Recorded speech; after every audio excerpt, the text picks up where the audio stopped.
নিজের স্ত্রীকে সুস্থ অবস্থাতে বাড়িতে ফিরিয়ে আনতে পারল পরশুরাম। পরশুরাম নিজের স্ত্রীকে একদম সুস্থ অবস্থাতে ফিরিয়ে এনেছে। এর অবশ্য অনেকটাই ক্রেডিট যায় তাদের মেয়ের ওপরে। কে বলে শুধু মায়েরাই সন্তানদের রক্ষা করে, এখানে সন্তানও মাকে রক্ষা করেছে। ওইদিকে তারপরেই চলে যায় মুখার্জি বাড়িতে, কারণ তটিনী জানতো আজকে মুখার্জি বাড়িতে অনেক বড় একটা ফাংশন হচ্ছে, কারণ আজকে বিচিত আর আরুষির এঙ্গেজমেন্ট এবং রেজিস্ট্রি ম্যারেজ। ওইদিকে আরুষি সত্যি টাকা পেলে সবাই কিভাবে পাল্টে যেতে পারে।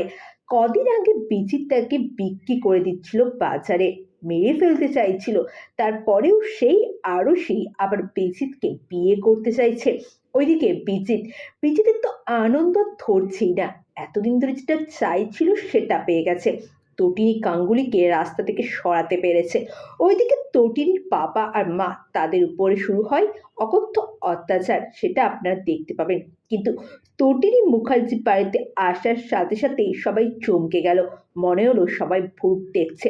তটিনী সোজা চলে গেল স্টেজে, যেখানে বিচিত আর আরুষি বসেছিল।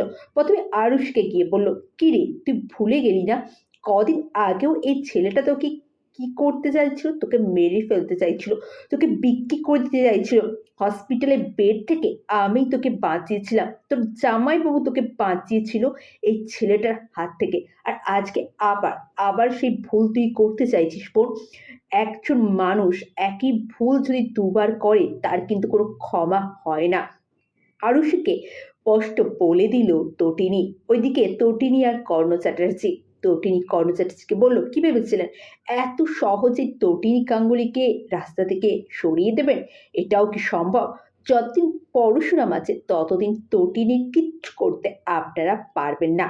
হ্যাঁ বন্ধুরা, পরশুরাম আজকের নায়কের পর্বে আপনারা ঠিক কেমনটাই দেখবেন। চ্যানেল নতুন হলে চ্যানেলটা সাবস্ক্রাইব করে দিন। ভালো থাকুন, সুস্থ থাকুন। কেমন আছে আর কেমন লাগছে অবশ্যই